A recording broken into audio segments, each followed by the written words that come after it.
Toronto City Center Airport in the foreground. As you see high in the sky, we get closer looking down on Exhibition Place, and the cars are out on the first of 3 warm-up laps. Let's check in our Firestone weather conditions.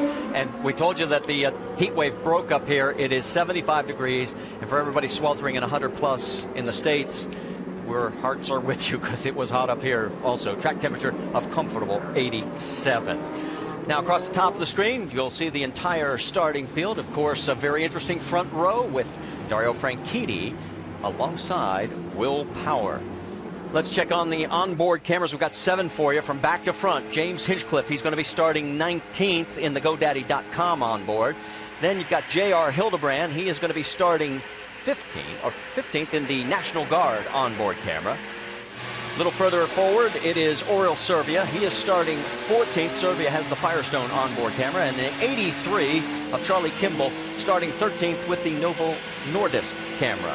And Ryan Briscoe, who drives for the powerhouse Penske team, has 6 wins in the IndyCar Series. He's starting 12th, driving his Izod machine. And then along Brian Hunter-Ray, who is starting 6th, who's done a great job in qualifying aboard the DHL Sundrop machine. He's won the last 2 races, but they are on the short ovals. And then Will Power, who's the points leader, who's starting 2nd along Dario, as you mentioned, Marty. And he's the guy that is really the guy to beat here because he is so strong and a 2-time winner here at Toronto. All right, let's quickly get the final updates from pit road. Jamie Little, what do you have? Well, Marty, the Andretti name is synonymous with racing and winning here at Toronto. Michael Andretti alone has 7 wins, his last coming back in 2001. Now his son, Marco Andretti, hopes to carry that torch today. And although he's starting deep in the field, he knows how to pass here. Last year in this race, he gained 16 positions. He's hopeful he has a car to do it again. Rick DeBrule? Well, Jamie, the big story here could be the battle between the Davids and the Goliaths. On the front row, the Goliaths, the powerhouse teams, Penske, Ganassi, Dario Franchitti, Will Power, lots of victories, lots of money. But on the second row, well, look at this. You got Dale Coyne, represented by Justin Wilson, and these guys, Dragon Racing, represented by Sebastian Bourdais. Both of them have won here. They're starting in the second row. And trust me, when they see an opening, they're going to be ready to pounce. Vince? The last time the series was on a road and street course layout, Scott Dixon took home the checkered flag when he won at Detroit's Belle Isle. In fact, in many ways, it's been a highlight reel season for this 9 team. They've been on the podium. They've finished runner-up 3 times. They've led more laps than any other car, any other team. But they've also had finishes of 17th, 18th, and 23rd. Scott Dixon knows if he's to win his 3rd championship this year, he can ill afford any more poor results. They've had a winning caliber car this weekend. Let's see what they can do with it. Thank you, Vince. We got a great crowd on hand, and glad that you're with us. Our broadcast is available in Spanish. All you have to do is activate your SAP button. It's presented by ESPN Deportes. There's the flyover from the Canadian Air Force. 4 cars were penalized because of engine changes. Alex Tagliani will be moving back from 6th to 16th. Then James Hinchcliffe will be moving back to 19th to start this race.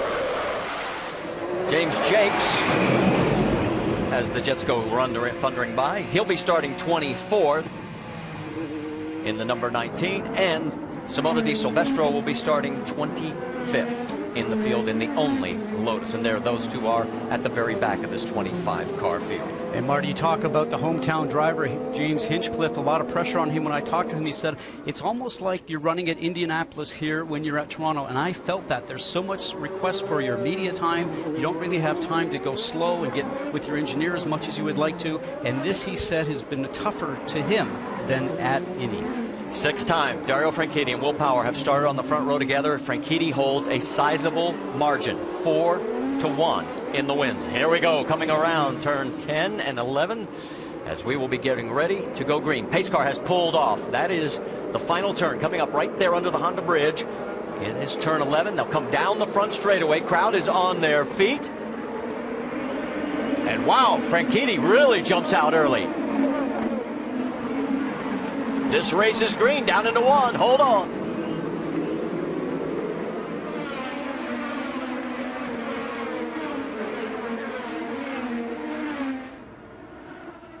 Down Lakeshore Boulevard for the first time. This entire stretch has been repaved. It is the smoothest section on the course, and then it gets real bumpy when you make the turn here into 3. And look at Justin Wilson on the outside, Scott, taking over that second spot. And he started that move back down turns 1 and 2 and got it done going into 3. And Will Power very smartly this early in the race, Marty, did not try to push the issue. On board with Will. Through turn 7, that full throttle, quick little flick of a right-hander. This has been the treacherous corner, turn number 8, really rough. Through turns 9 and 10, that would be pit in right there to the right of the drivers. Through turn 11, there we've completed 1 lap. Saw a couple of different lines taken by Dario Franchitti and Justin Wilson through that snaking section to get on to the front stretch here. Looking to make a move. That's the 15 of Takuma Sato getting underneath the 14 of Mike Conway. As we all know, Sato not afraid to make the bold move. Farther back, side-by-side action as they come down towards turn number 3. That was Simon Pagenaud. Here's Sato, and again with Conway. Conway on the outside. Ooh, he gives him enough room. Oh, nicely done this early in the race. There again, we've seen instances in that corner before, but obviously Conway got a good run coming out of turns 2 down that Lakeshore Boulevard. So Conway back in front of Sato. Back up front. Race leader Dario Franchitti, a 3-time winner here, followed by Justin Wilson. Then it is Will Power, Scott Dixon, and Sebastian Bourdais. That is your top 5 with Ryan Hunter-Reay in 6th. And you're watching Dario just getting a couple of car lengths every time he gets through that turns 9, 10, and 11. And that's what you want to do to be able to keep that gap going on to Lakeshore Boulevard. This is where the drivers going down the straight here up over 170 miles an hour. If they get close enough, they can get a draft and maybe have a run at the driver up in front by diving on the inside at turn 3.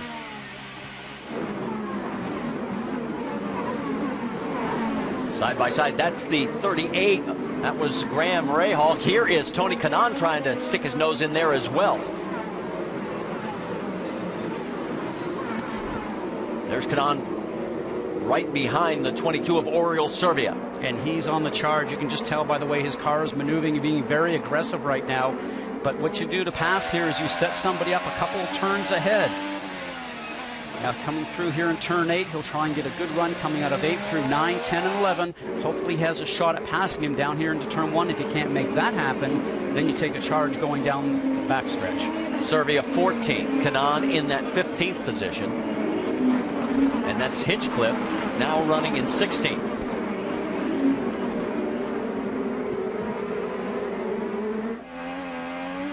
On board with James Hinchcliffe.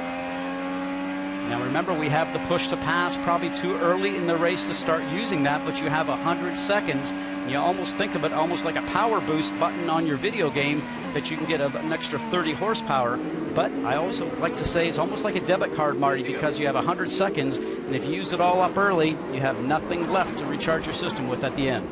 Let's go back to the start because James Hinchcliffe had an interesting exchange on the radio after this happened.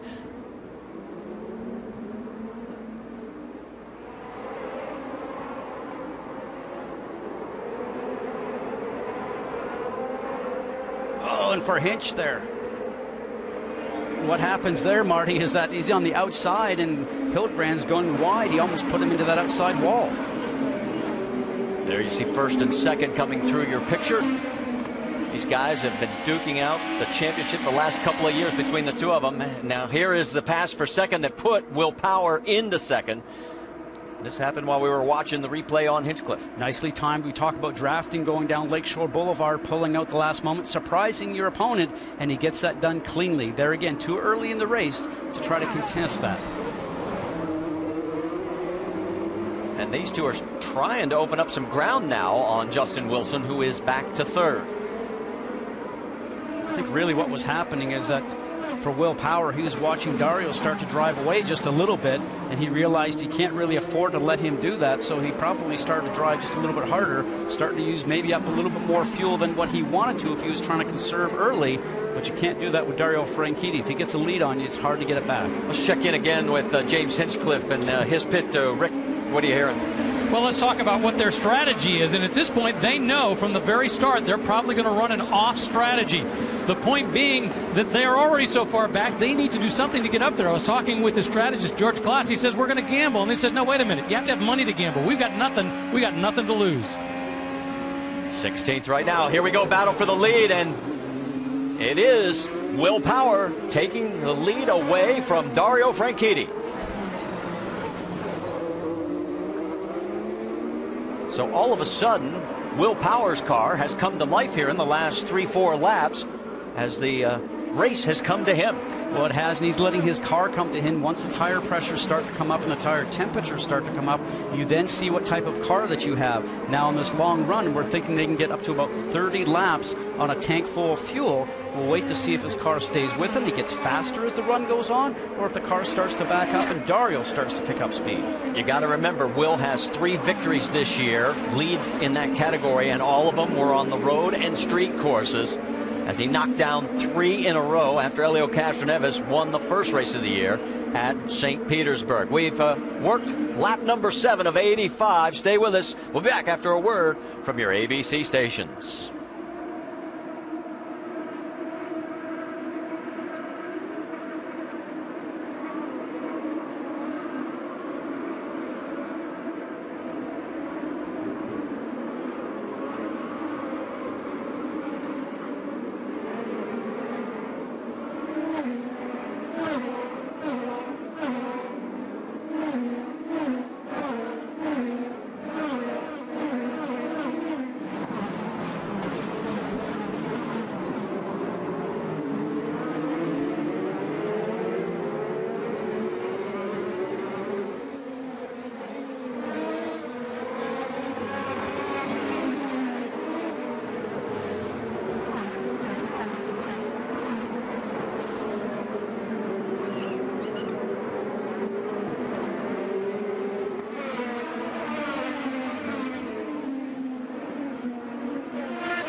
We've had our first dramatic turn in today's race. You're looking at Scott Dixon. He came into this race 3rd in points.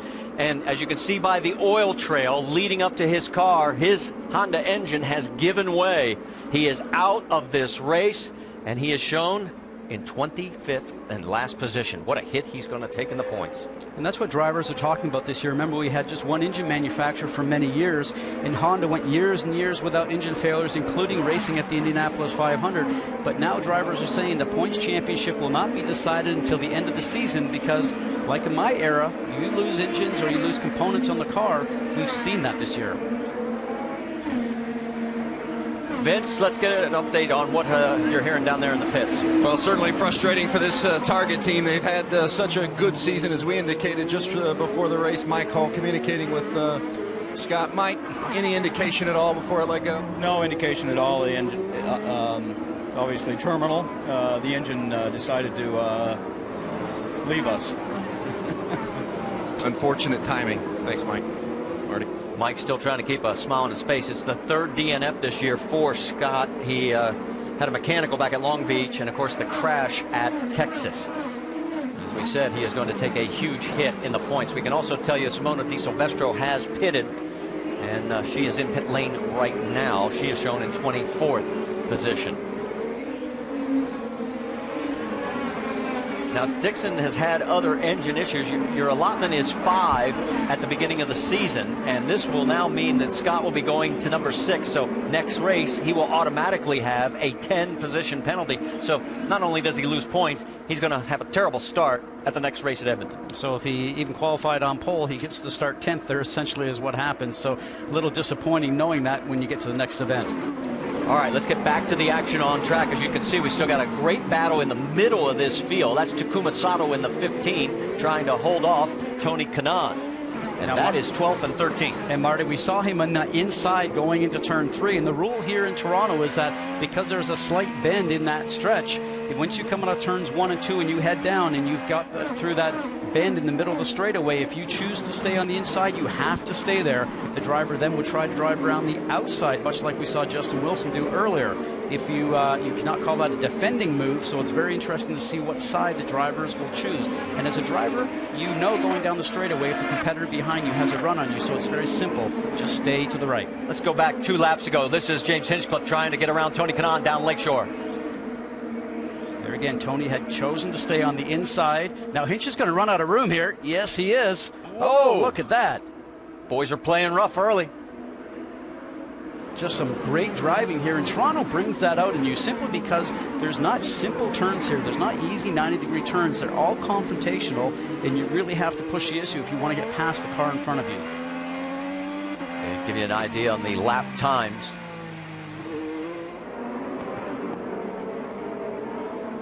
A little more gap has opened up now between those two.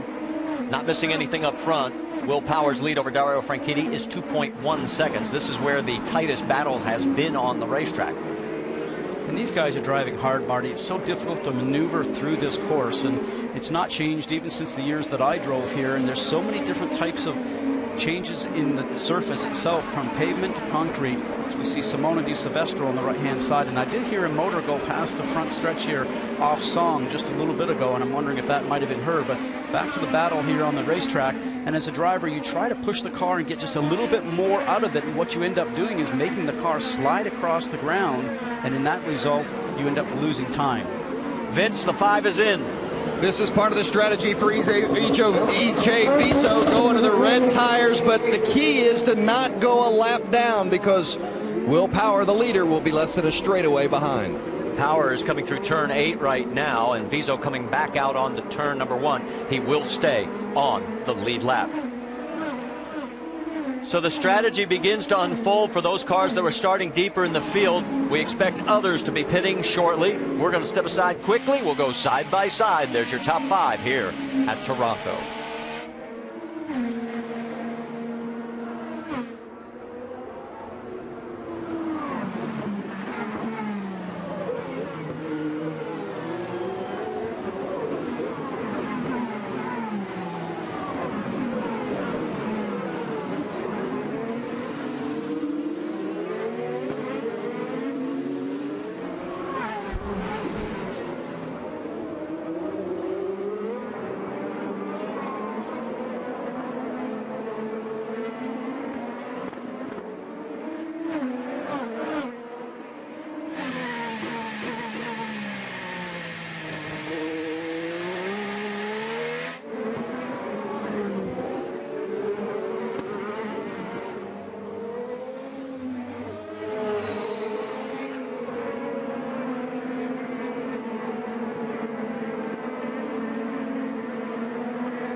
Thanks to Side by Side, you saw the pit stops by Simon Pagenaud and Rubens Barrichello. They're back in 21st and 22nd. And here comes the number 2 of Ryan Briscoe. He peels off from his 9th position. 60 miles an hour. Vince, he's heading your way. Well, and as Ryan Briscoe comes in to make his stop, they're going to put on the sticker reds for Briscoe as well. No other changes for the 2-car in the Roger Penske stable. We have stayed green since the start of the race. We're working lap number 16 of 85. Will Power's lead over Dario Franchitti is now 2.9 seconds, as Will has really got this thing dialed in. Wilson is now an additional 4 seconds behind Franchitti in 3rd. Bourdais is in 4th. Ryan Hunter-Reay and Mike Conway round out your top 6. Now just watch his hands, Marty. He's very smooth because this is a very rough circuit, and usually you get pounded along here. But you can see he's going down there a little bit relaxed in the hands. Now he grips them a little bit tighter. And a lot of drivers going through this section are really just doing a tang slapper, as we call it. But he's pretty smooth for as rough as this circuit is. And you can see him now winding onto that backstretch. So 3.3 is what he's hearing right now. And then 8 seconds to 3rd place, which is Wilson. Great information for the driver to know, because he can set his pace to what the drivers are doing behind him. Vince, Tagliani's in. Alex Tagliani with the sticker red tires going on as well. Remember, he had the outstanding qualifying effort, but got docked 10 positions because of a previous engine change. Smooth stop for the 98. 9.7 seconds on the clock. He will come back out into the race, shown in 21st position. What some of those guys are doing, Marty, they're taking the opportunity to pit early. Maybe they were stuck in traffic and not running the pace they think that they can run. So they'll come in, get fuel and tires, go back out. The track is clear around them, and they can actually run a stronger pace. And if there is a yellow, then hopefully they've caught themselves moving up about 5 or 6 positions or more, simply because they're able to go a little quicker.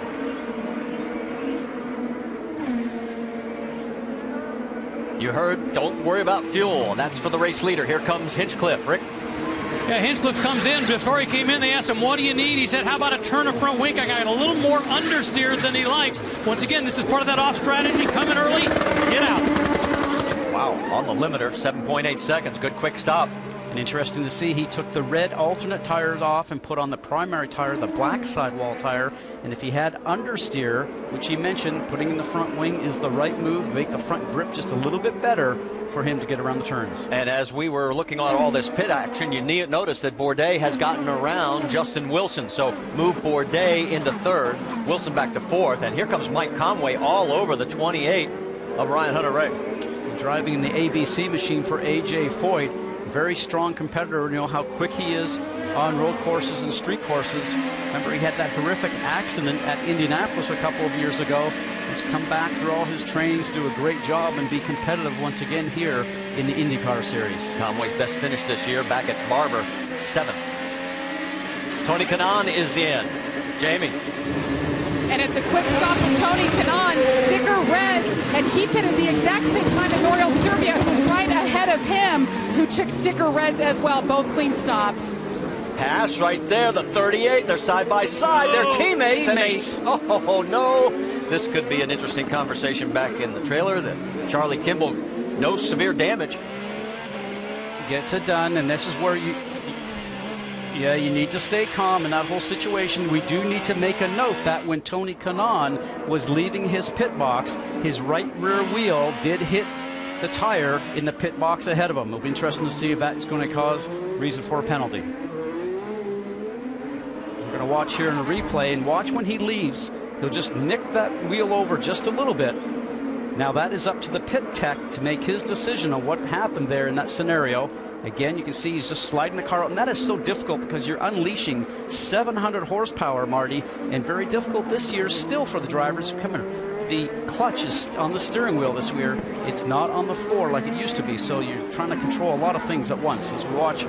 Conway's taking a look underneath, and he's going to get the spot away. So move Conway into that number 5 spot ahead of Ryan Hunter-Reay, and Conway looking real racy.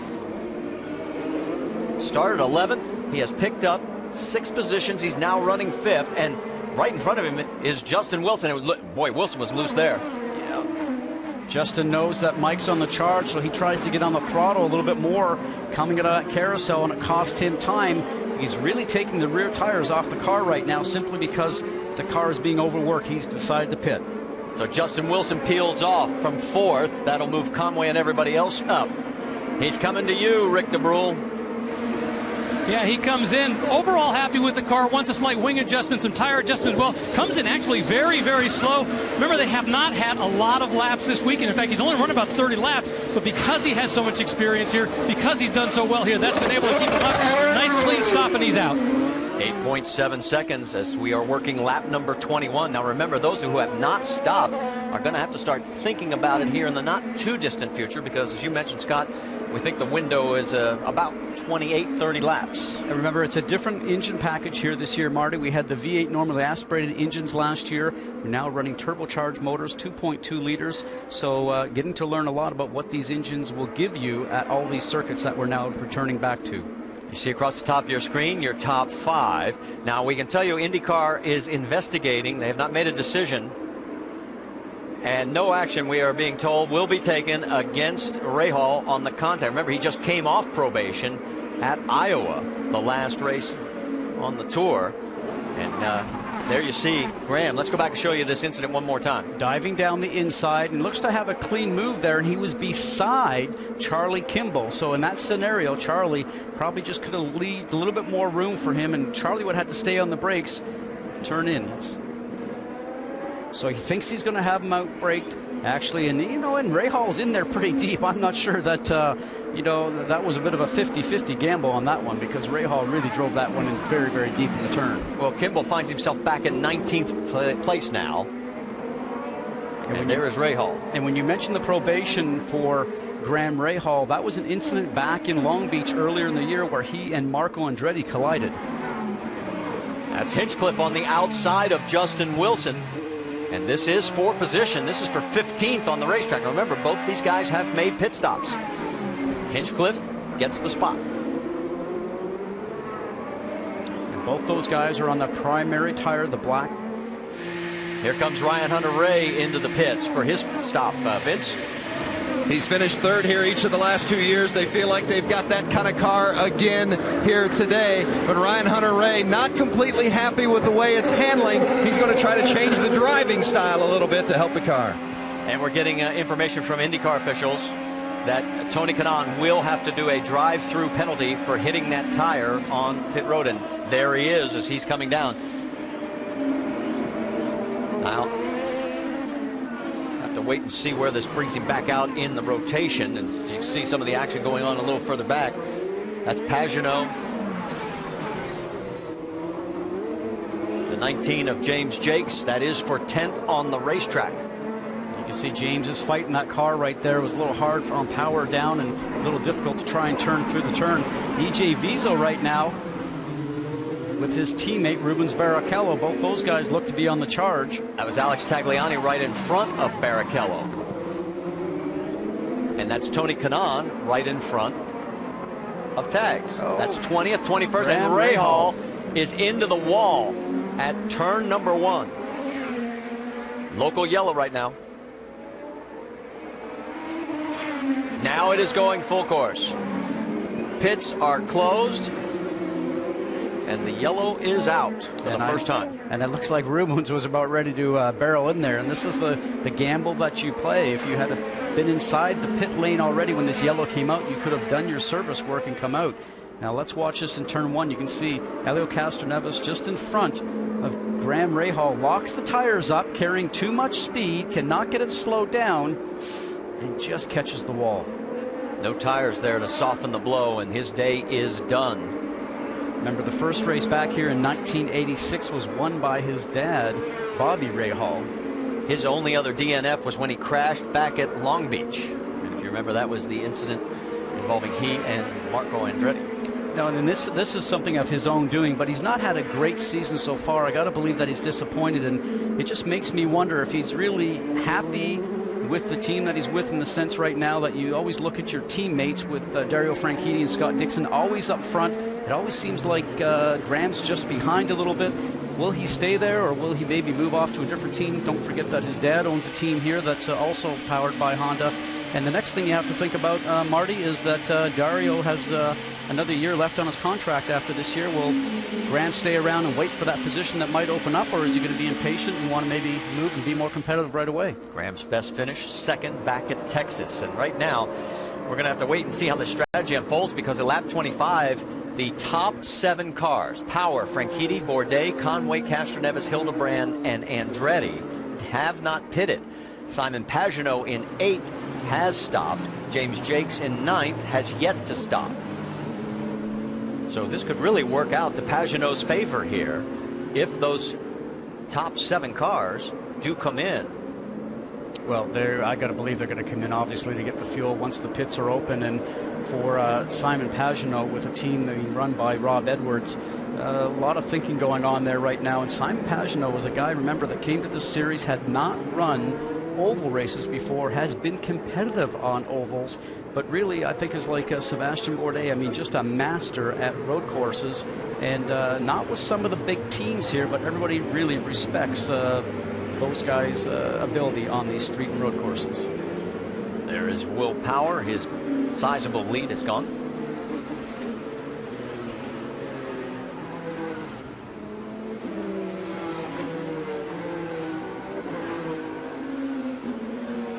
If I knew he was going to say that, I wouldn't have said it earlier. I would let him tell everybody at home.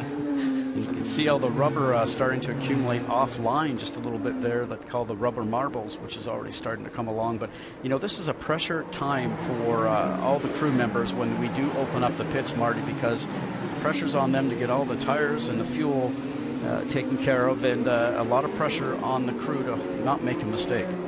Well, and we mentioned the top 7 have not pitted, and this is not unheard of here, because usually the yellows come in bunches later in this race. We've never gone caution free in this event, but usually we get that an early streak where we can stay green. But now the top 7 are going to be forced to be coming in here. When you're following behind that Honda Civic pace car for Will Power, he's just like, come on, let's go. I want to get in the pits and get this done. He gets a little closer as he gets closer to pit in. We'll watch to see what's going to happen here. You've got a sweeper there on the right-hand side to clean the track, and there we go. Pit lane's open. It's going to start with Dario Franchitti, and that means that we're going to send it to Rick DeBrule. Yeah, Dario Franchitti brings the car, and they just remind him that he's got to get around Conway's guys, which are right in front of him. They bring it in. Remember, they haven't made many changes all weekend long. They've been very, very happy. Put the Sunoco fuel in, no changes to the car. Overall, very happy. They just got to get him out, make sure he can get back into his place. Next up is Sebastian Bourdais. It's a long stop. They are having a problem with the fuel rig. They're not able to get the gas into it, the fuel into it. They're going to go ahead and have to pick the car back up. They're having a problem. The fuel man is trying to maneuver it. They angle the car just a little bit. I think the problem was maybe it was just a little too far, and as a result, the Buckeye wouldn't catch. Now they get the fuel in. They send him back out. Very frustrated. You can also see Alex Tagliani there getting a new nose section, and there finally Franchitti going back out. This is going to be a costly stop. Tags gets the new nose. Don't know exactly what happened to him that caused him to make that change, but he gets back out under this first caution. So they're telling him on the radio. Now here is what happened to Dario. See, they maybe Dario's too far away from the wall by looks of it, Marty, so they put the quick jack in on the back side of the car to move it closer, but then you know, you got to get the fuel in there. It still takes about 12 seconds, so a big long delay, which probably really was just from Dario being a little bit too far away from the ball when he drove in. Right now, Dario Franchitti is looking at a lot of work to get done. That's your race leader, Simon Pagenaud. Stay with us. We're going side by side.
You saw the restart on side by side, and boy, Tony Kanaan made a real dangerous move. Somehow managed to get away with it, picked up a couple of spots.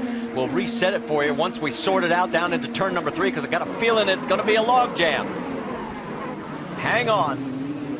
And I think Tony ended up being from the inside to the outside as we see the local favorite, James Hinchcliffe, those on the left-hand side of your screen. But this is when drivers are really aggressive. Patience doesn't come into play right now, and it's an opportunity to pass when everybody's all bulked up together. That's Will Power right in the middle of that mix right there, as he was one of the 7 front-running cars that had to stop under the caution. Rubens Barrichello making a move on Justin, and he makes it stick. And Justin may lose another spot. No, he'll be able to shut the door. Well, Joseph Newgarden is behind him in the Sarah Fisher Hartman entry, and his job will be to get a good run out of 11, try to pass him going down into turn 1. Let's reset it for you. It is Simon Pagenaud, and you are allowed to take that defensive line as you saw that one car, but he has to stay there. There's your race leader, Simon Pagenaud. He's opened up about 1 second lead over Ryan Hunter-Reay, and it's Tony Kanaan now third after that daring move. And let's check in on what's happening to Hinchcliffe. Rick? Well, the Hinch had radioed into the team saying he felt a weird hesitation in the motor. It didn't get better. They finally said, just bring it in. We're going to go ahead and take off the engine cover, see what we can figure out underneath. But he's been in here ever since the green flag. He came in at the green flag, has been sitting here ever since, and it doesn't look like they have an answer at this point. And this was a new engine that they put in. That's why he got the 10-position penalty. This is version 8 of the Chevrolet. You're on board with J.R. Hildebrand as these guys are still playing a little bit rough out there. And rough is an understatement. I love that charge for Tony Kanaan on the restart. You know, something like he had, like the penalty, just puts Tony Kanaan on a different level, being very aggressive. And he's the guy that probably, if you do that to him, would drive the hardest. And he did a great job there on the restart. All right, let's reset for you. We talked about Pagenaud, Hunter-Reay, and Kanaan being your top 3. And it's Ryan Briscoe, Takuma Sato, Rubens Barrichello. That takes you through 6th place. Now you're saying, what happened to Dario Franchitti? He restarted in 20th, and he's actually back in 21st right now. Now let's go back and show you Tony Kanaan on this restart. Look for the number 11 going down the inside. Remember, as soon as the green comes out, you can pass at any time. You don't have to wait to get past the line. As you ride along now, just watch to the right-hand side up there. He passes like about 3 or 4 cars, gets it sideways, collects it, and then back on the gas. Now, as another driver, when you're past going into turn 1 like that, Martin, you're thinking, I should have done that. I should have been the guy that been that aggressive, because it just makes you look bad. And you can see he is right now all over, putting pressure on Ryan Hunter-Reay as we go on board with Briscoe, who is right behind Tony Kanaan, running in 4th. Tony Kanaan is on the red alternate tire, so it makes it more grip, a little faster. They wear out a little quicker. Ryan Hunter-Reay is on the black primary tire, maybe not as quick. There is Dario Franchitti, shown now back in 20th position. He's gotten around Ed Carpenter. Now let's go back, and whose fault is this for not getting close enough to the wall? Now watch as he goes in. The right front wheel needs to hit the red spot, exactly where his right front tire changer put his knee. The problem is that Dario came in, and he's about 18 inches or 2 feet away from where his marks need to be for the extension of the fuel hose. The fuel man cannot get the fuel buckeye in place to open up the fuel flow. So what they end up doing is taking the quick jack. You see the mechanic in the back lifting the car up, moving it over, and then he has to plug back in, restart the program all over again, and that really falls on Dario. And this is a 3rd race in a row where he started on pole. The last 2 he's had issues. Of course, he had the suspension issue, which led to a crash, the engine issue, which led to another DNF, and now this one sets him back into it. Maybe he shouldn't start on pole anymore.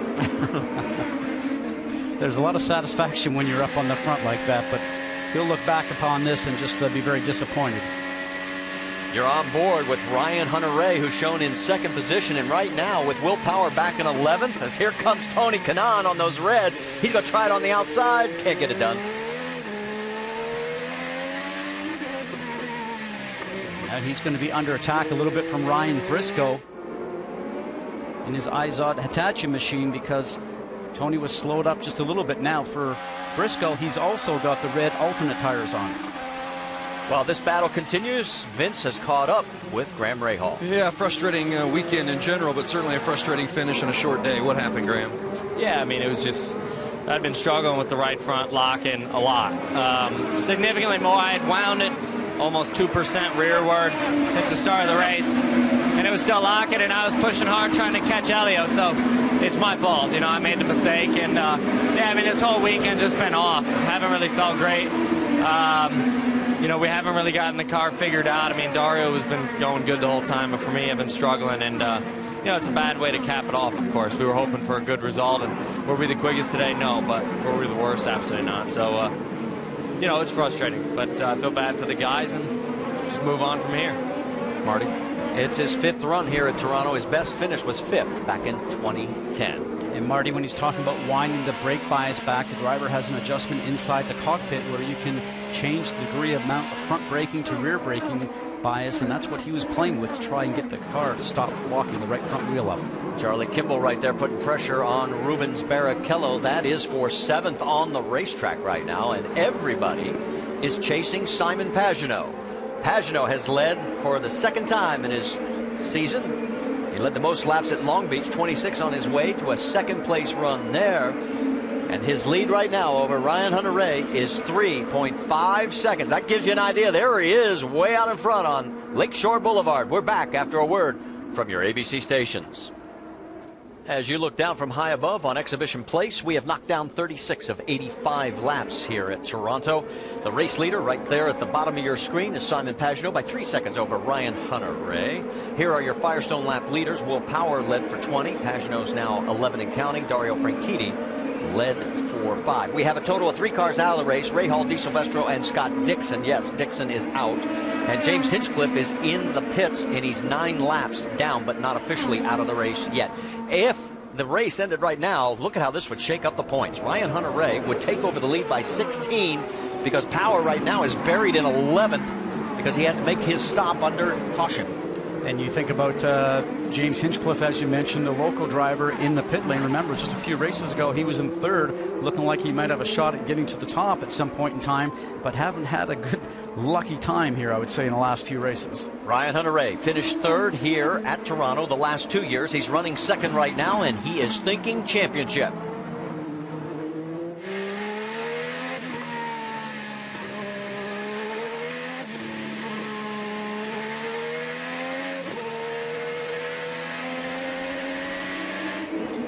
And I've got to agree with him. I mean, if they could get a good run here, it definitely changes the whole complexion because his 2 wins were on the short ovals. Well, without a doubt, you know, because he is a street course and a road course driver type from all his career in junior formulas. But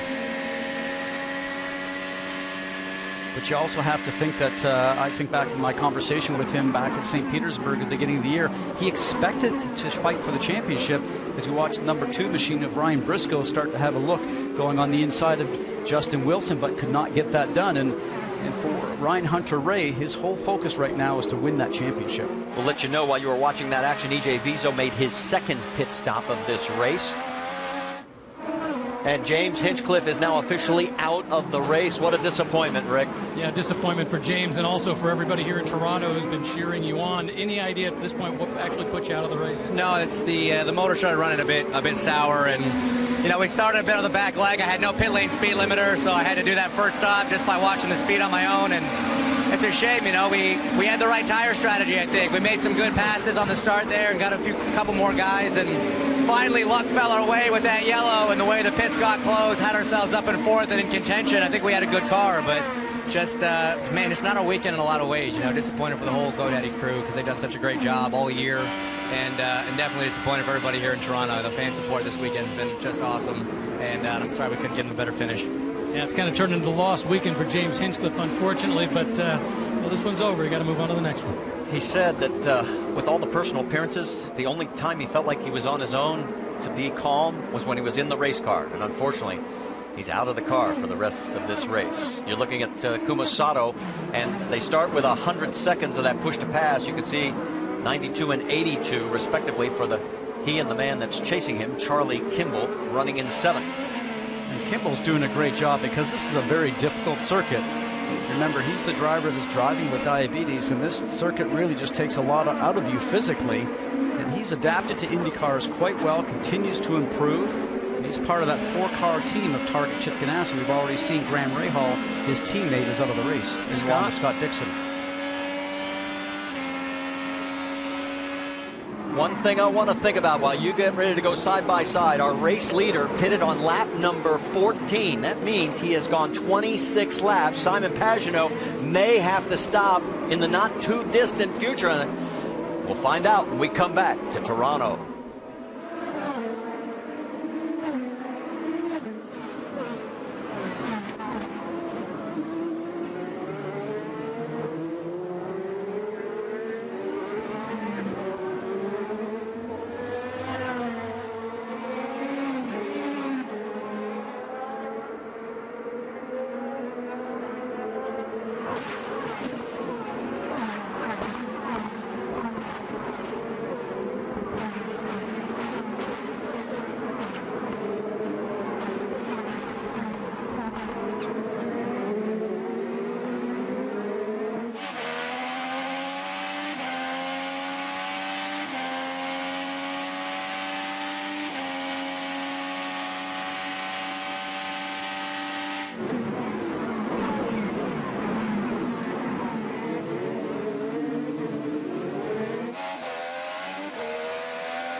Back here at Toronto, looking high above, there is your race leader on the top left. That is Simon Pagenaud. Let's go Firestone up to speed. Start off with Vince. Well, when the crew asks you, how's your car, and it's a one-word response, well, it can't be too complicated. Pagenaud's one-word response, awesome. They'll look to pit on about lap 49. In second place is Ryan Hunter-Reay. Hunter-Reay's car has been good, too. And remember, he's coming off back-to-back wins. Road course finishes, second at Brazil, third at St. Pete. He's within striking distance of the championship, and he says they're ready to win on the road course. Jamie? And look at Tony Kanaan running third. Been struggling all weekend long with suspension on this car. Couldn't get over the bumps. He's like a new man today. Despite hitting a tire of Oriol Servia on pit road and having a drive-through penalty, he has fought his way back, and he is hanging tough. Rick? Well, Justin Wilson, once again, we talked about his trials and tribulations on Friday, and then the rain-out session on early Saturday morning. From qualifying on, he has been on fire. They really didn't turn many laps, but the car has been exactly where they needed to be. In fact, during that last pit stop, they made no adjustments. Vince? The two of Ryan Briscoe didn't qualify as well as they hoped. He said, I think we've got a lot better race car, but we missed it a bit in qualifying, proving it here in the race. Briscoe, as you see, has run as high as second. He's having a good run, likes his race car right now, Marty. So it looks like Simon Pagenaud, based on the information you gave me, Vince, he'll be able to go 35 laps. And remember, we had 4 laps of caution, so that's right about in that window we were talking about. Here we go. It's going to get interesting. You're going side by side.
saw on side-by-side, a slick little move by rookie Joseph Newgarden as he got around Oriol Servia, moved him into 9th position. You got to remember, we didn't tell everybody, Newgarden didn't practice at all Friday. They had all kinds of issues. Oh, and then Friday morning went out and the car didn't make even a couple of turns, and they went back out in the afternoon and still had the same problem. What happened is when they put the new motor in the back of the car, it didn't line up with the pickup clevis for the fuel pump, so he was not getting any fuel. And what in the end result, they had to change all around on Friday night, and he didn't really get out to Saturday. He's a day behind, and for a driver that's a rookie learning this track also in IndyCar, tough job. He's done a great job, though. And a lot of Saturday's final practice was in the rain, which also didn't help, but doing a nice job right now. We are getting close to the window where our leader, Simon Pagenaud, is going to have to make his stop. It has been, let's see, he pitted on lap 14. We have completed lap 47. So he has gone 33 laps right now. He has got a 1.5 second lead over Ryan Hunter-Reay. Then it's Tony Kanaan, Justin Wilson, Mr. Briscoe, Kimball, and speaking of Charlie Kimball, looking really good, running in 6th place. Amazing job he's doing, because remember, when we see Barrichello on the left-hand side, Jamie. First time racing here. He's been to Canada 17 times in Formula One, but so far so good today. They put on some sticker red tires, a front wing adjustment, as well as we see side-by-side action. Charlie Kimball is on it, Marty. Boy, he is all over the two of Ryan Briscoe. And Briscoe sort of drifted a little wide there on the corner. Well, he wants to slow him down a little bit so he didn't go and do what they call the over-under and have Charlie surprise him on the inside. But now Charlie just needs to regroup and have an opportunity to set him back up again. Remember, you got to work 3 or 4 turns ahead to set him up, and what he'll be working on now is maybe having a run down into turn 1, or again like he was into turn 3. We talked about Simon Pagenaud pitting. Marty, here he is. He's heading your way, Vince.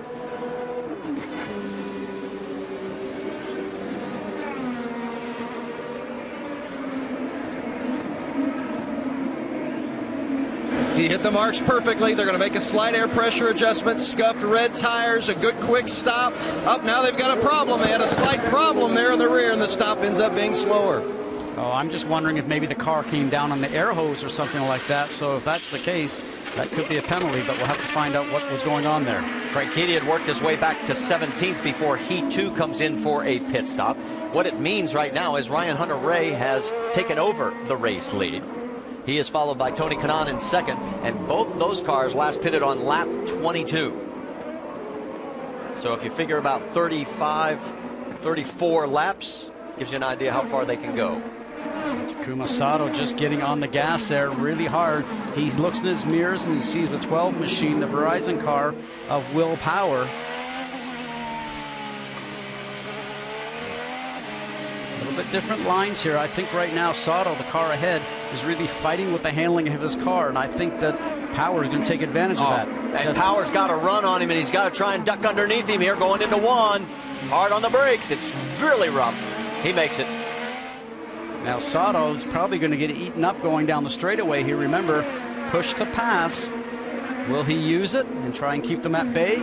Or maybe run the defensive line on the inside? He takes the defensive line. Yeah, Bourdais on the left side of your screen. They go deep into the corner, and he is going to make it. He'll take the position. Now on the outside. Hold on. That is awfully tight. That's Elio Castroneves in the yellow 3. Elio's been very quiet all day. A driver that this track's not been very good to him. One of the tracks he's not won at. That was Conway and J.R. Hildebrand. They're right behind Elio. E.J. Viso is in for a 3rd stop already, so not the kind of day, and they're not moving as fast. And Tony Kanaan has peeled off. Jamie. And they told him, hit your marks. You overshot it last time. Car's been good, hasn't said a lot. They put on some scuffed reds this time for Tony Kanaan. Down and away. Boy, 34 laps to go. We're going to have to, if we stay green, it's going to be awfully hard to go the distance. Probably setting up for a splash and go, as we call it at the end. But let's talk about the marks in the pit lane for a second. People missing their marks. We saw that Dario had that problem. And also some passing possibly taken care of here. And also Tony Kanaan. The pit lane here has a curve in it, Marty. It's very difficult for those who are pitted in the inside of that curve to get right on their spot. Wow, look at Conway and Sato going after each other. Conway gets him. Here comes J.R. Hildebrand as well. Nice move by Hildebrand, nice and clean, took advantage of it, got on the inside of turn 5. Conway has been impressive today, to say the least, as he has worked his way back again. He's into the top 10. Now Sato's probably just trying to make some fuel numbers and trying to stay out on track, but he's really off pace. So that means the tires have probably gone off on him. He does have a set of the red alternate tires, which give you more grip, but they certainly go away quickly on you. Well, Sato pitted on lap number 21, and he is coming in now, so he is peeled off. So is Oriol Servia. They are 12th and 13th. Meanwhile, Ryan Hunter-Reay continues to lead. Ryan's lead is 1.2 seconds over Justin Wilson. There is Conway as we go back further into the field again. Conway up to 8th.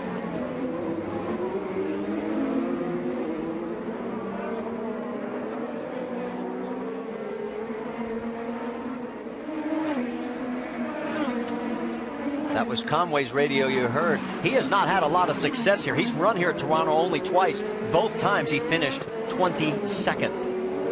Interesting, because we're showing he's just 26 laps since the last stop. And he is coming in.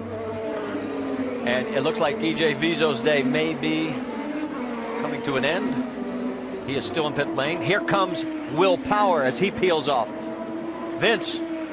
Will Power, two-time winner here at Toronto. They're putting on the sticker reds for Will Power. No chassis adjustments at all. Can he win for the 4th time this season? That's his last stop. Sunoco Fuel as well. Conway out as well. So they'll rejoin the fight. And right now, Will Power is in serious jeopardy of surrendering the points lead based on what we're seeing right now. And love to watch these pit stops, Marty, with the drivers coming in, stopping, and the tires being changed. You see all that brake dust from the new carbon brakes on these cars. Justin Wilson peels off. And Rick, he was in 2nd place. He's coming your way. Justin Wilson brings the car in. He's been coming in very slowly and easily. Remember, after the problems he had this weekend, they're going to go ahead and put the reds on. Having a problem attaching the fuel hose as well. Same problem, well, hard to say, but he's finally gotten it in. Doesn't look like the car was too far away, but it's definitely delayed him. Meanwhile, we've got Bourdais coming in just ahead of him. Talked with Jay Penske just a little while ago. The plan was for no changes to the car other than putting on the reds. They say so far this has been the race that his team has been needing so desperately to finally get some good showings. Helio Castroneves also in. You see him coming out as well. A costly stop, though. And Marty, when it's only 5 seconds longer than normal as a driver, when you're sitting in the cockpit, it seems like forever. Back out right in front. Helio comes out in front of Franchitti. You're on board with Ryan Hunter-Reay, still your race leader. But here he comes as he finally pulls in for his 2nd stop.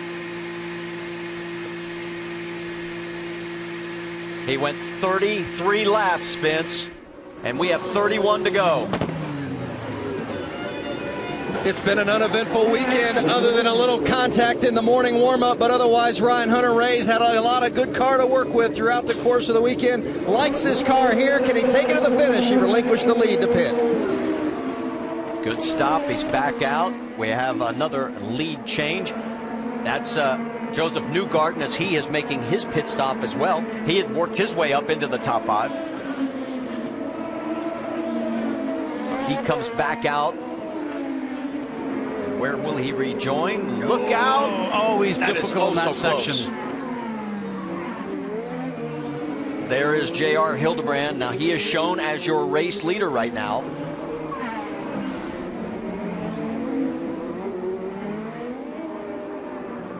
In 29 laps, Marty, since he's last pitted. So how much will he get out of it further? Maybe another 4 to 6. This is an opportunity with really no traffic in front for him just to try and reel off some very fast laps aboard his National Guard machine. Meanwhile, you can see there's Rubens Barrichello duking it out with the 12 of Will Power. And they are running 9th and 10th. Oh! Contact. And it is Will Power. He's got a right or left front flat. And again, the championship is taking another dramatic turn. Well, the good thing about this is that it happened only a few turns from pit in. Otherwise, he'd been limping around the complete track. There's the captain, Roger Penske. Boy, has it been an eventful weekend for him. The sad news about A.J. Allmendinger's situation yesterday, and now Will Power sliding to a stop. So what he's saying, just the tires, don't change the wing. It would take too much time. He would go down a lap, so they're smartly just going to change the 4 tires, send him back out, get back up to speed, wait to see how the car reacts with that broken front wing. 29 laps to go. Will Power coming back out. Here comes J.R. Hildebrand, the race leader. He peels off.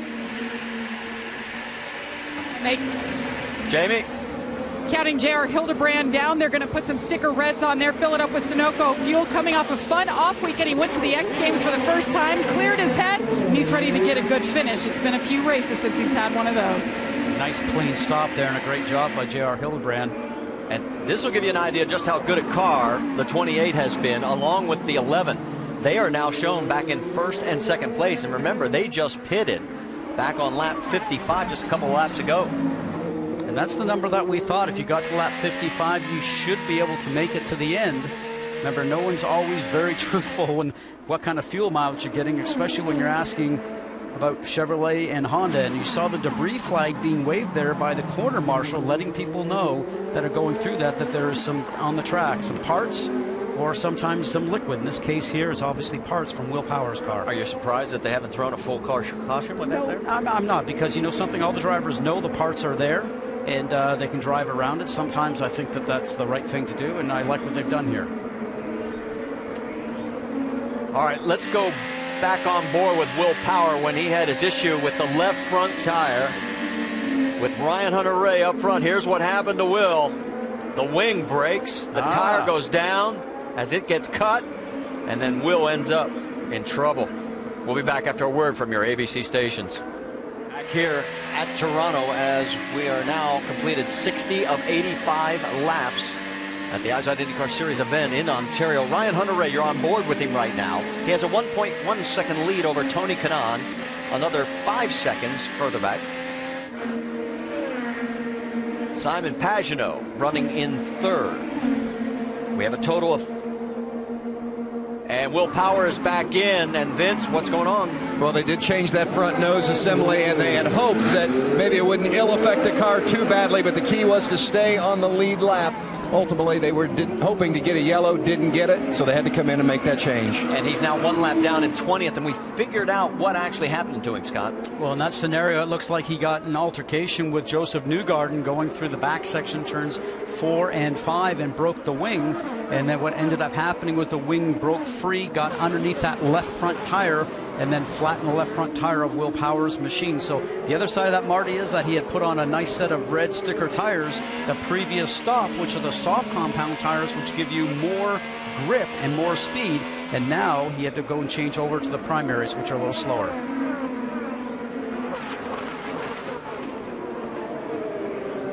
There you see Justin Wilson, and in fact that's a 3-car train right there with Pagenaud, Kimball, and Wilson, and that is all for position. 3rd, 4th, and 5th on the racetrack. That's right, Charlie Kimball could have a career best day. And boy, Pagenaud taking the defensive line. I'll tell you what, I'm questioning that one. Because he was about ready to go left, and then he turned around and altered his line because he didn't realize that Kimball had such a good run on him. So I wouldn't be too happy with that if I was Charlie Kimball. We'll wait and see if there's any call from IndyCar officials. Best seat in the house was Justin Wilson. But for Charlie, he knows he has the speed, Marty. He just needs to regroup, take another shot at it, and set himself up coming through turns 10 and 11, down through 1 and 2, and have a shot going down that long stretch down to turn 3. I don't think he's close enough here, but look at that 4th car coming into view. That's Ryan Briscoe, so he's sneaking into the picture as well. And behind Briscoe, that 5th car you see is Joseph Newgarden.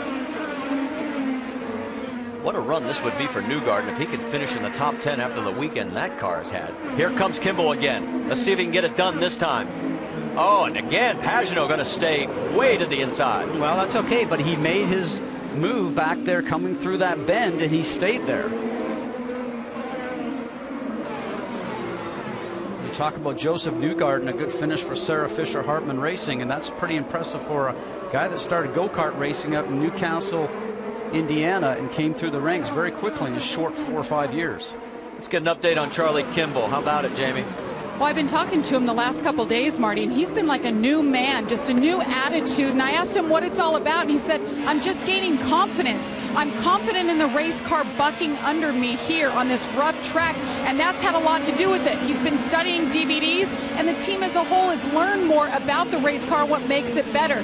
He said, we are going to have a good run today. His best finish this year, 8th. Right now, he's battling for 3rd, Marty.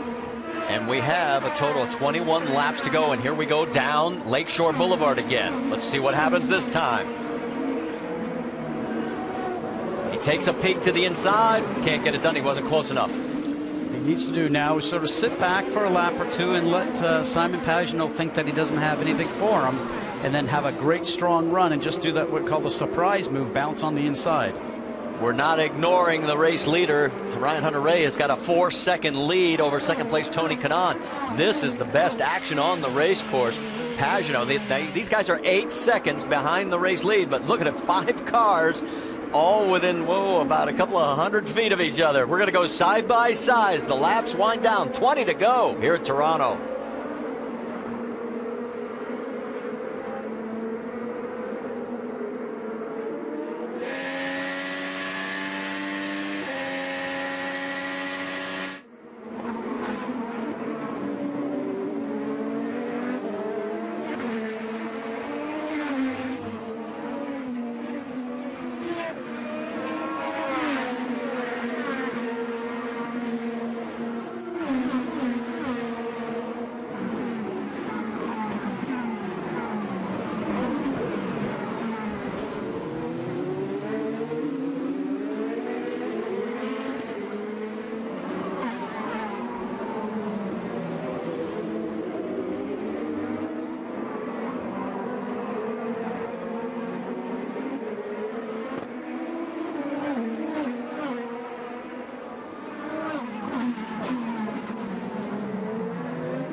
From high above Exhibition Place in Toronto, Ontario, we look down as this race is now 19 laps away from completion. Ryan Hunter-Reay is your race leader. Let's go back to your mother's race rundown, get you caught up. Scott Dixon, first car out of the race with a blown engine. He's 25th and took a huge hit in the points. James Hinchcliffe, the hometown hero, had some early contact, but that's not what put him out of the race. He too had engine issues. He's one of 4 cars out of this event. Tony Kanaan, you see him bump that tire there coming out of pit lane. He would get a drive-through penalty, but it wouldn't bother him too much. Here's something that bothered Charlie Kimball for a few laps. He gets bumped by his teammate, but then Graham Rahal, who bumped Kimball, ends up overshooting the corner. He put himself out of this event as well. Dario Franchitti, pit road issues when he missed his mark. They couldn't get the fuel hose connected. It has set him back a lot. Now, we didn't get to show you this earlier. You see the contact right there between Newgarden and Will Power. Power breaks the wing, and then later it comes off and cuts the left front tire. Power now 1 lap down in 20th. And now Justin Wilson has pulled into the pit, and he is out of this race. What happened, Rick? Well, it's something having to do with the engine. You know, this weekend went from frustration to elation, and now it's ending in frustration. Wilson came on the radio and said the power just suddenly cut out, and then it came back on. He thought he had it for a moment, and then apparently went back out again. As a result, they brought it in. They looked at it for a moment, and then Justin Wilson's climbed out. His day is done. Now watch right there. He taps the wall coming out of turn 11. And that's when everything started to slow down rapidly. A lot of times what happens with that, Marty, is you can end up breaking a drive shaft or a CV joint, which can really just cripple the car, but sounds like it might be something on top of that. Ryan Hunter-Reay, 17 laps, and you can see the margin he is building. as we continue to knock these laps down. He's one of our 5 different leaders. We've had 5 lead changes. He is making a statement today after winning the 2 short oval races. Now coming on to the street course here at Toronto, and look at how long that gap really is from the air. Second place is Tony Kanaan, 5.5 back. Then it's Pagenaud with Charlie Kimball and Ryan Briscoe and Joseph Newgarden right behind. And I think the gap is growing between Hunter Ray and Kanaan, because I think Kanaan's getting in fuel save mode right now simply from the fact that since he last pitted, he's got 18 laps in the car. Ryan Hunter-Reay is 14. I think Ryan can probably make it. I suspect right now that both Kanaan and Pagenaud, I don't think can. Kimball's going to be very close. Briscoe, I don't think will. And 6th place, Joseph Newgarden, I think that he might make it to the end. It just depends on the fuel mileage that these guys are getting with the different brands of motors right now. And like we mentioned, they don't tell you exact numbers. We're sort of figuring numbers out here, but it's going to be very interesting in the last 5 laps to see who can make it and who has to pit. Well, let's find out. Let's talk a little fuel strategy as Firestone takes us up to speed. Let's check in with Vince on our race leader. Well, the good news for Ryan Hunter-Reay, seeking his first road and street course win this season, is that he is good on fuel. Michael Andretti smiled and said, "We're good to the end." Jamie? Word on Tony Kanaan, save, save, save. Right now, the team telling me 1 lap short. He's doing all he can, lifting where he can, but insult to injury, he's on scuffed red tires. They're falling off faster. They're desperately wanting to make it to the end, Vince. And Simon Pagenaud in a similar situation, Jamie. Pagenaud needs 3.8 miles per gallon to get to the finish. Rob Edwards, his strategist, says it's going to be real tight. Marty? So if all the numbers are correct right now, Ryan Hunter-Reay's camp is smiling from ear to ear, and he is out in front now by 6.4 seconds. 15 to go here at Toronto.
Oh, wow, did you see that on side-by-side? Charlie Kimball makes a great move, gets around not just 1, but 2. That's amazing. And then also you saw Joseph Newgarden passing one of the veterans in the field, Ryan Briscoe. I mean, we talked about turn 3 being the action-packed zone, and if you time it all right, you can make it happen, and both those drivers did. Exceptional moves. Whew, that was fun to watch. And we think right now that all these guys are in fuel-saving mode, so sometimes you get off the gas going down the straightaway just to save fuel. And as we watch this replay right now, going down Lakeshore Boulevard, remember, 170 miles an hour going down to turn 3, and a crisscross move, as we like to see sometimes, of all the things that are going on. And for Charlie Kimball, he sneaks on the inside and takes advantage of that. And at the same time, we see Joseph Newgarden having the opportunity to get past Ryan Briscoe. And this is like, pardon me, excuse me, coming through. And a big thank you, Charlie Kimball says to both those guys. Charlie Kimball is at a career high position right now, second on the race course. And whoa, the action continues down there in turn number 3. As we're watching this from high above, let's get you caught up on the motorsports schedule. Summit Racing Equipment NHRA Nationals tonight at 8 Eastern on ESPN2. Next up for the NASCAR Nationwide Series at New Hampshire, Saturday, 3:30 Eastern. That'll be on ESPN. Then the IZOD IndyCar Series will be at Edmonton on July 22nd. That'll be at 2:45 Eastern with our friends over at the NBC Sports Network. You can join the conversation on Twitter at Honda Indy. All right, we have 11 laps to go. Ryan Hunter-Reay has a 7.6-second lead over Charlie Kimball. And Kimball, he has pulled out a margin of almost 3 seconds from Simon Pagenaud, who is in third. Joseph Newgarden is now in fourth. Ryan Briscoe rounds out your top 5. And right now, Newgarden's looking pretty good because I think he can go on fuel because he's got the same number of laps as Ryan Hunter-Reay knocked down. 19 since their last stop. Look at this action down into turn number 3 again. Looking from high above. Can't exactly tell whose car that is from that angle. We were talking about fuel, and we surmised that Hunter-Reay would not have to stop, and Vince Wells gave us the good news that Ryan Hunter-Reay is good to the end. Charlie Kimball, a little bit suspect right now because he's a couple lap difference. But we feel Kimball may be able to make it. Pagenaud in third, we think definitely is going to have to stop, which gives Newgarden, who's quite a few laps to the good on the fuel, probably an opportunity to run full fuel and full power. Maybe he has an opportunity to get past Pagenaud. You saw Ryan Hunter-Reay looking for his 3rd win in a row. And let's go back and show you the other 2. We were back at Milwaukee on June 16th, took the checkered flag there, and then went to another short oval as we made the swing over to Iowa Speedway under the lights. And again, it was Ryan Hunter-Reay taking advantage of the situation and taking the checkered flag for 2 in a row. And only one other driver's won 3 in a row this year, and that has been Will Power. In fact, those are the only 2 guys that have multiple race wins this year. And look at what the points would do right now if this continues. What a swing. Power led by 3. He would trail by 37. And this is a mistake by Power back in that back section. Remember, we were saying this track's very confrontational, but from him hitting the back end of Joseph Newgarden's car, breaking his wing, and then having it break and running over, flattening his tire, the points championship just slipped away from him by that one mistake. His lead is now 7.6 seconds over Charlie Kimball. Then Pagenaud, Newgarden, Briscoe. That is 3rd, 4th, and 5th. And there you see Mike Conway getting underneath Elio Castroneves. That is for 10th. The best battle on the track with Kanaan running 8th, Serbia 9th, Conway 10th, Castroneves 11th. Going down Lakeshore. Remember, and Kanaan is in fuel save mode right now because he doesn't want to have to pit. He'll lose a lot of positions, but he does not have the horsepower when he dials back the fuel, and he's going to have to let these guys just sort of go on by and maybe hope that they have to pit. So there is Kanaan now with Elio Castroneves all over. And the other 2 pulling away. As we move farther forward with Simon Pagenaud and Joseph Newgarden. I cannot tell you how impressive this is for Newgarden. Did not get one single full lap of practice on Friday. Saturday morning, it was raining here. And here he is running 4th. And this is exactly what this team needed. And they really do, but for right now, for Joseph Newgarden, he has to be patient. And he knows that he has an opportunity to stand on the podium, but he needs to make sure he does not make a mistake. And as the laps wind down here, he'll start to get impatient, push a little harder, and hopefully he does not do that. Well, if his team has told him, as you look at Charlie Kimball all alone in 2nd place, looking at a career best win.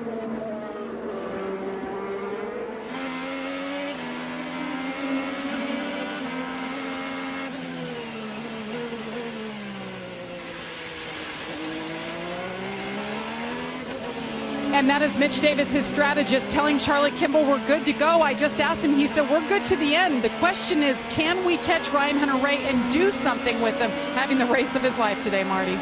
Well, I don't know if he can do that. With 7 laps to go, it's a 7-second lead. He would have to have a rocket ship underneath him. But this is a great day for Charlie Kimball. And I know he's got a bunch of fans that he has inspired with his ability to race with diabetes, and they are cheering him on. There is the gap back to Simon Pagenaud. Oh, that is a block, folks. That is a huge block, and it's going to you know cost something that Newgarden. ruins this race for him. I can't believe that. And it is going to cost Newgarden dearly. There is Sarah Fisher. He stalled it. It's going to go from bad to worse. Unbelievable. Simon Pagenaud knew that he couldn't make it to the end. He was playing a bit of a defensive line and turned around. And yes, Joseph Newgarden's a rookie, but you know what? He definitely got the bad end of that program. Let's go back and show you again. See, now he's going to look in his mirrors. He makes that move. He's already decided on his line. He goes to cut off Joseph. Joseph gets on the marbles and gets on all the stuff that he has no grip on whatsoever, locks the wheels up, and did a great job as a rookie driver not to take out Simon in that maneuver. He has already fallen back. Terrible move by Simon. To 18th. He's the last car on the lead lap right now from Ryan Briscoe. We got a full course yellow out. See all the dust coming up from the tires, running over all that stuff that's got no grip whatsoever. Oh, no. Sarah saw a potential top 3 finish just go away as we have our second caution of the day here. And this is really rare for this event. I mean, the fewest cautions we've ever had was 5 back in 2009. This is only our second, with a total of 6 laps to go. They finally get him refired, but Joseph Newgarden, his chances for a top 5 have gone away. Well, that also helped Simon Pagenaud and a few of these other guys that were close on fuel. They end up having a situation now where once we get a green, they can go hard to the end. Charlie Kimball is the beneficiary also. The only guy who really loses up front is that man right there. Ryan Hunter-Reay was cruising with a 7+ second lead, and now we're going to have a restart. Now, when you come to this restart, remember, it's going to be side by side, getting that jump down towards turn 1. You got to be making sure that you're not going to end up overdriving the car and stuff it into the wall. So Ryan Hunter-Reay, who has won the last 2 races, is about 5 laps away from giving Michael Andretti 3 in a row. Stay with us to find out what happens after a word from your AVC stations. CN Tower on the right side of your screen, to the very tip top of 1,815 feet. And right now, none of those guys are even worried about that because we got 4 laps to go. And let's listen in on the radio.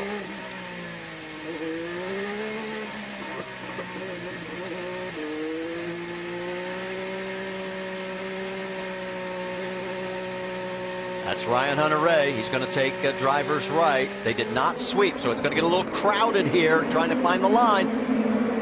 Green flag's out, and Kimball gets snookered for second place, but now he's got the inside line. Look out, it's going to get bumpy. Oh, and we got one car into the wall. Bourdais goes into the wall. And another spin farther back. That is Rubens Barrichello, and Tagliani also involved. There's Will Power, who came into this race with the points lead. He will not leave with it. And for Bourdais, if he cannot get his car into reverse and move himself out of those tires, it will be a full course yellow. And it's probably going to be now anyways. Then Franchitti gets into the 2 of Ryan Briscoe.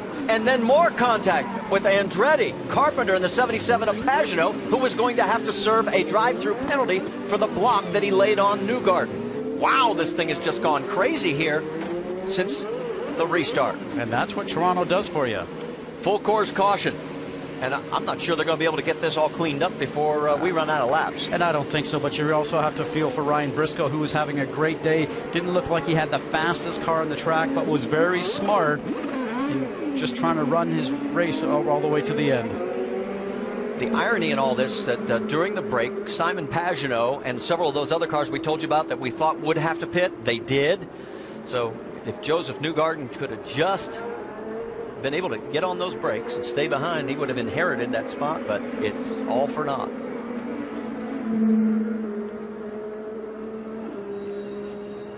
can see that we've got a log jam right there. Dario Franchitti, who we talked about before, that Not a great weekend for the Target team, but probably the only positive thing for Target that I saw this week here in Toronto is that the federal government has now approved that Target stores can open here in Canada, so that will start happening next year. So some positive news for Target. All right, here is what happened in turn one. Watch that number 7, the McAfee, blue and white. A great run, and I was thinking at this time that Ryan Hunter-Reay probably wouldn't want to see Sebastian Bourdais behind him, knowing how great of a street course driver he is, but that's not going to happen. So that's what ruined Bourdais' day, and then there you can see what happened later, and here's an aerial view again. Now watch Charlie Kimball goes down the inside. He's going to go for the same piece of real estate that Sebastian Bourdais does, and he ends up moving over and touching the wheels for Sebastian Bourdais. And here comes turn 3. You see the end part there of what happened. And watch, back in the middle of that field.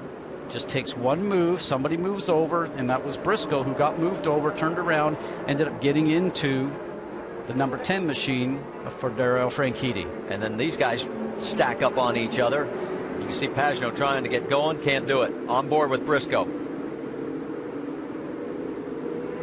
I'm not sure he knew Dario was out there. No. White flag is out.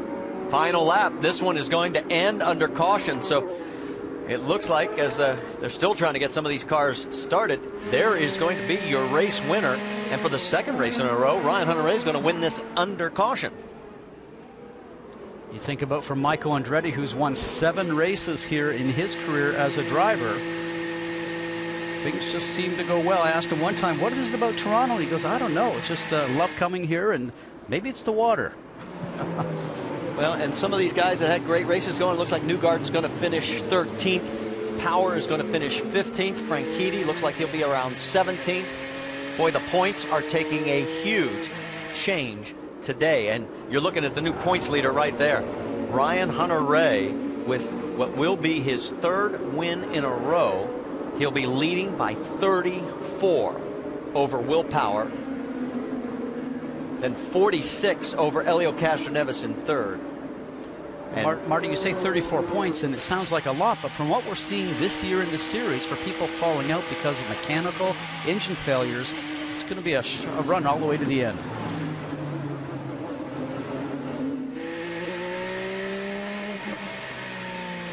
Just want to let you know, IndyCar has looked at everything, and they considered all those incidents that brought out this final caution our 3rd of the day as racing incidents. No penalties will be assessed.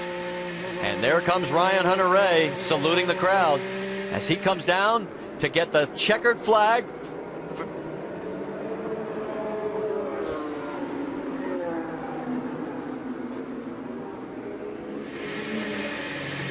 What a run for him. For Charlie Kimball with a career best 2nd. How about Mike Conway comes back? He ends up starting 17th, ends up 3rd. Kanaan and Servia round out your top 5. Vince? Michael Andretti won here 7 times as a driver, and now he adds another victory as a car owner.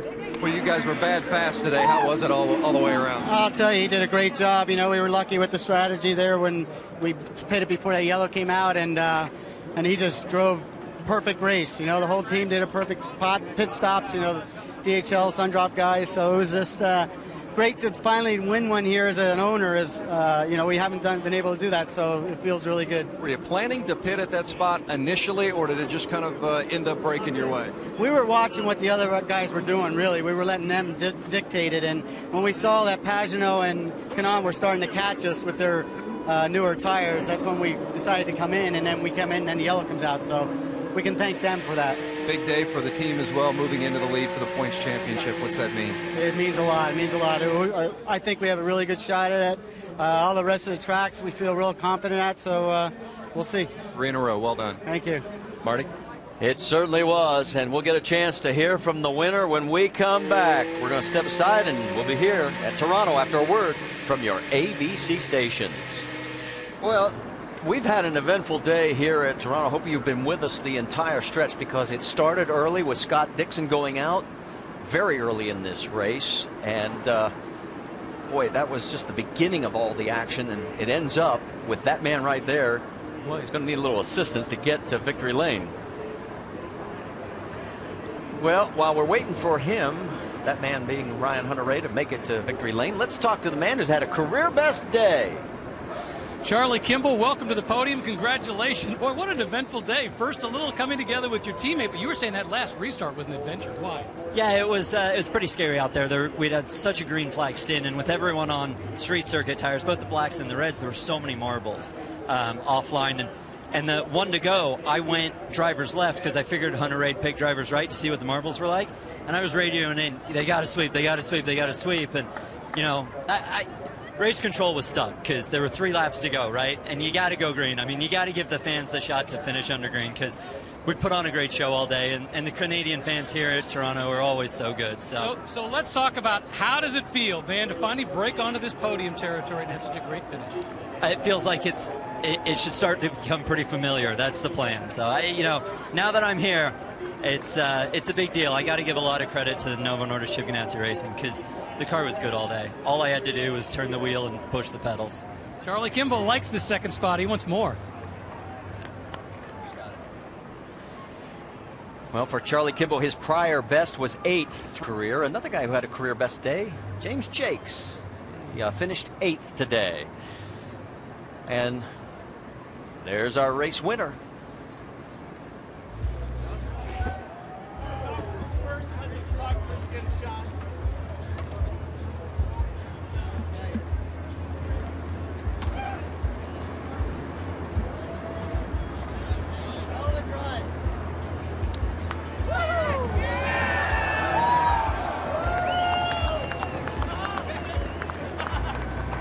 Getting quite used to this.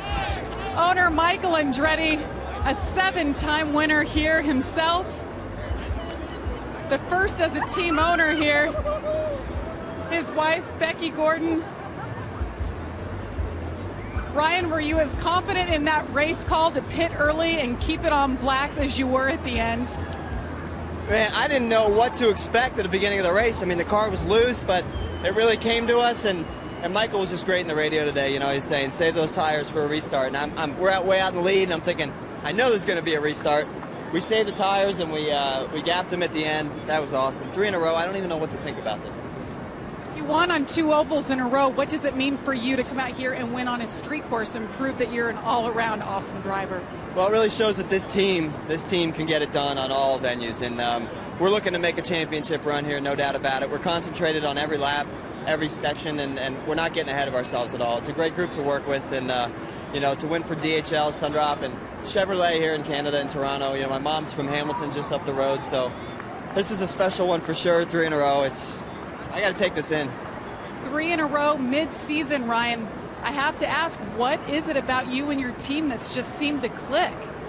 You know, it's about finding a home. It's about being somewhere for 3 years, and this is where I've been for 3 years now, and finally everything's clicking. And you know, you look at the Ganassi team like Dixon and Franchitti; they've been there a long time, and that's how you make people work together. It's a team sport, and it's all about chemistry, and that's what we have here. So we're just having a lot of fun. We're winning races, and it's more fun when you win races too. Figure that out.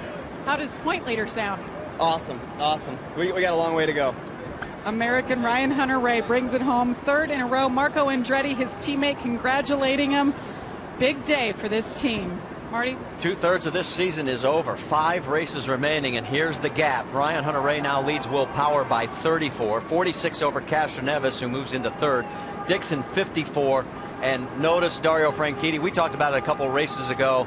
He's still in 8th, but now 105 points back, and his championship hopes, well, we thought they were done 2 races ago, and they look like they're definitely done now. Take a look at our Firestone lap leaders, as we had a total of 5 different leaders, and Ryan Hunter-Reay led the most with 36, and Will Power ended up with 20, and he is with Rick DeBrule. Yeah, very frustrated Will Power, I might add. Let's talk about the situation that caused 2 pit stops for him. Yeah, the broken wing. Yes, the broken wing. I mean, man, I just touched the back of his pod, and man, these things are so weak. Just ruined my day. I mean, them closing the pit under yellow ruined our day. Bloody half the field had pitted, and then we stayed out doing a good job on fuel, and you get punished for it. You know, I'm surprised the series through the yellow there. So You've now lost the lead in the championship. How do you gather yourself back up, go on to the next race, and try and pull it back out? Yeah, I mean, we had the quickest current down today.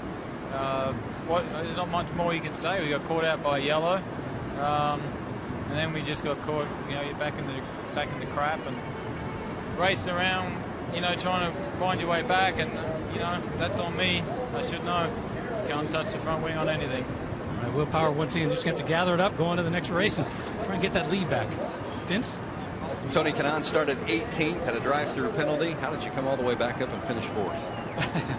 I had to work a lot, Vince. I have to say, on that pit stop there, I had no room. I don't know if it was just me that spun the tire too much, or the Dry Rainbow guys didn't give me enough room. I can't say. So I kind of disagree with the call, but we had to do it. And then after that, it was just same story, man. We go to the back to the front. So I'm a little bit upset that we can't get a win yet, but I'm trying as hard as I can. From a team perspective, how close are you? I think we're close, but we got to do a better job in qualifying for sure, and a couple other things that's happening during the races in our pit stop that not in the guys, strategy-wise, between me and my engineers, we got to sort it out. But we're close. We'll be knocking on the door. We'll be in the top 4 for the past 3 races. So 2 podiums in a 4th place. So we're close. Tony Kanaan, 4th today. Good run, Marty. Yeah, it was a good run, and he has passed a lot of cars a couple of times this year. Let's take a look at the motorsports menu coming up first. We got Summit Racing Equipment NHRA Nationals. That is tonight at 8 Eastern over on ESPN2. Next on for the Nationwide Series, New Hampshire, Saturday, 3:30 Eastern on ESPN. The IZOD IndyCar Series will be at Edmonton on July 22nd. See that on the NBC Sports Network at 2:45 Eastern Time. And you can always follow the conversation on Twitter at Honda Indy. One of the things that jumped out as we continue to watch the celebration, take a look at the top 10. We'll give you some interesting little tidbits, of which this is the first time I can ever remember this happening. 10 different teams represented in the top 10. And that podium finish for Mike Conway, that's the first for AJ Foyt Racing since Vitor Meira finished 3rd at Brazil back in 2010. Let's talk to him, Jamie. So obviously this is his best finish of the year. You fell back as far as 18th. How did you fight your way back to finish 3rd here today? I don't know. At some points I was just kind of diving up the inside, and the car was so good on the braking that I could do it and get it stopped. So big credit to all the guys that have got my car as good as it was there. Don and Raul and everybody in the team that did so good on the pit stops. And this one's for AJ. He's we wanted to get him a result all year, and I'm glad we got this one. So big thank you to everybody. See you. Have you had a chance to talk to AJ? I haven't seen him. He's the only one I haven't seen. So, I'll try and catch him before he leaves anyway. Just for the record, he said he's not coming to victory lane until you guys win. So you got to keep plugging. All right. Okay. No problem. Let's go to Rick DeBrule. Yeah, and let's go to Dario Franchitti, who says this race kind of sums up his entire season. Why is that? Just action-packed, and we had a really good run at Indy. That was action-packed too, getting spun in the boots. But it just seems one thing after another. We came in for that first stop, and I've since found out the guys moved the signboard out a little bit to help me get round Conway's guys, and that was too far for the fuel hose. So just a miscommunication in the pits, and that was that. That put us back there. I think that the target car was very good. Then we had an impossible. We tried to make something happen with strategy, and we had an impossible fuel number. Just couldn't make it, and got the yellow we needed. Tried to make something happen there at the end, and there was a gap on the outside. I went for it, and it looks like whoever was on the inside of Ryan started squeezing Ryan over, and Ryan had nowhere to go, and I was the filling in the sandwich between Ryan and the wall. Just sums it up really. Tough day. On Friday, you were pointing out there's 300 points left. You're not totally out of the championship, and now there's 250. Does that change your mentality going into the rest of this year? Rick, we're making it difficult. We're making it really difficult this year. There's just. I don't know what to say. It's just stuff like the miscue in the pitch. When have we ever had things like that with the target guys? It's just, it's just one of those things, and we'll just keep fighting. Once again, an up and down year. He's waiting for the next up. Yeah, and I think he knows what the reality is. As you look at Ryan Hunter-Reay still celebrating, and we talked about at the beginning of our broadcast how sometimes you have to draw up a plan for one of these races, and we had a little architect doing a little drawing for us, and boy, I'll tell you what, this team drew up a real nice plan. They got their pit strategy just perfect, a little bit of luck there, and they won the race. You know, we talked about the top 10 being 10 different teams. How about this? 13 of the top 14 are different teams, and one of those guys is with Vince. Oriol Servia started 14th today, finishes 5th. So if you add all the positions made up during the course of the season, 98 spots during the season. You better be careful. People are going to start thinking you can actually drive these things. I know. First of all, Vince, I'm so happy to be on TV. It's just awesome. And I'm just happy for the car, the team. I have to say, though, today we just didn't have the base. It's one of those days we gamble a little bit on the setup. Usually we show up on Sunday with our A game, and today I struggled the whole day, but we kept our nose clean. Dennis did a great job with the strategy, and some of the drivers were really driving like idiots today. I had to use really my patience because I was getting upset with some of the guys, but they end up taking themselves out of the equation, and, you know, we finished 5th. It's not too bad. Yeah, indeed. Not your best stuff, but to still finish 5th, I think says a lot about you and your team. Well done. Oriol Servia 5th today. Rick? Now, Sebastian Bourdais, I think, would agree with what Oriol just said about the other drivers out there. Let's talk about your race. You had so much potential there. Was it just doomed at the end with too much action and too many marbles on the track? No, it's just too many idiots, that's for sure. Just very proud of these TrueCar McAfee boys. You know, they did a hell of a job, and we're P3. You know, having passed Justin, and we had a good race car, and we were hanging there. And then when the yellow fell, I was like, oh boy, that's it. You know, we cycled to the back, and then we keep fighting. We get like P7, and then, oh, look at that, some guys can't make it on fuel. We end up P3, restart, get a good restart, try and pass Ryan, and I pass Kimball, and he just puts me in the wall. It's like, you know, he shouldn't be standing on that podium, doesn't deserve it. Jay Penske was saying before this race started that this was the lift the team needed to be able to start well, to be able to finish well. You didn't get the actual position, but is at least the performance in the race lift the team? Oh, yeah, but I think that's been too much of the story of the year, you know. So much potential, a lot of hard work, and no reward. So, it'd be great if it could pay off at some point. But, very proud of them, and we got another 4 to go, you know, that we can really do well, and we'll keep trying. All right, once again, Sebastian Bourdais, so close. You want to comment on that? Well, I think once Sebastian goes back and looks at that replay, he will see that Mike Conway was charging down the inside and ended up hitting the right rear of Charlie Kimball's car, which bounced Charlie's car over into Sebastian's, which then put him into the tires. So he doesn't know the full story yet, and I think that once he does see it, then he'll agree that Charlie Kimball did an exceptional job here today and certainly deserves to be standing on the podium. A lot of surprises in this race today, and you're just looking at one of them right there with Charlie Kimball taking home a second place finish. And how about the man that has moved into 3rd in the championship chase, our winner back at St. Petersburg, Rick? Well, yeah, we're just sitting here talking with Elio, and he's like, I never thought I'd say I'm so happy to get to be, what, sixth place in Toronto. I mean, my best result up to this day, believe it or not, was 1998, driving for Bettenhausen team at 10th place. Other than that, I was just actually hitting the wall or somebody's hitting me. So I'm extremely proud of the Penske Truck Rental boys. They did a great job in pits, and 6th place in the race was great, but 3rd place in the championship, it's even better. A lot of the other drivers have been talking to saying there was a lot of dicey driving going on at the end, especially around the restarts. What do you think? Yeah, absolutely. I mean, especially with the push to pass, you don't have much. The people that saved in the end, it was definitely taking advantage of it. And I was just literally, I was trying to survive today, because today it was a big day for us, especially seeing big containers making mistakes. So for us, it's great going to Edmonton. We're really good there. Can't wait to be there already. All right, Elio Castroneves happy with 6th. What a concept. Well, this has been his worst track of all the tracks in his career. That's why this is so important to him. And another guy who this was his worst track was Tony Kanaan, who ended up finishing 4th today. Let's take a look at the remaining 5 races on the schedule, because as we mentioned in our promo coming up, it'll be Edmonton on the streets, then at Mid-Ohio and Sonoma, which are road courses, Baltimore Labor Day weekend, which is a street course, and then they'll finish the season October or September 15th in Fontana on the oval there. Let's check in with Simon Pagenaud. He had a rough end to his day. How about it, Vince? One of the best cars all weekend, but wrong place, wrong time a lot today, although you were out front for 20-plus laps. Take us through kind of the rough spots of the day, because there was a lot of contact.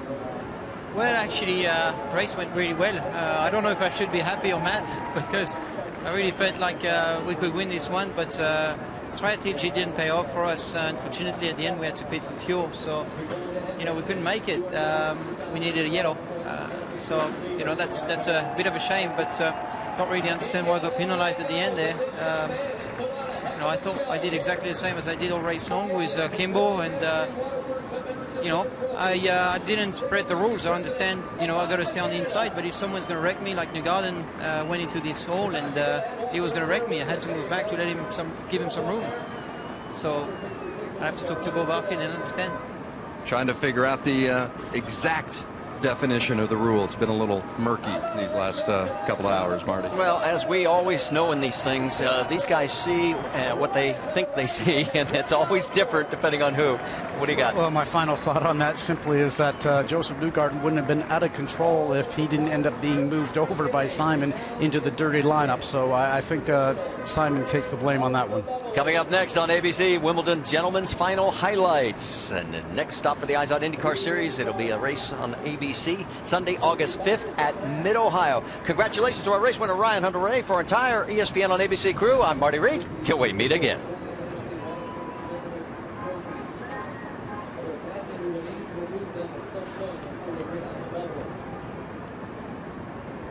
Guys, want to grab the trophy? Sunshine Girls in the shop. They're so far up.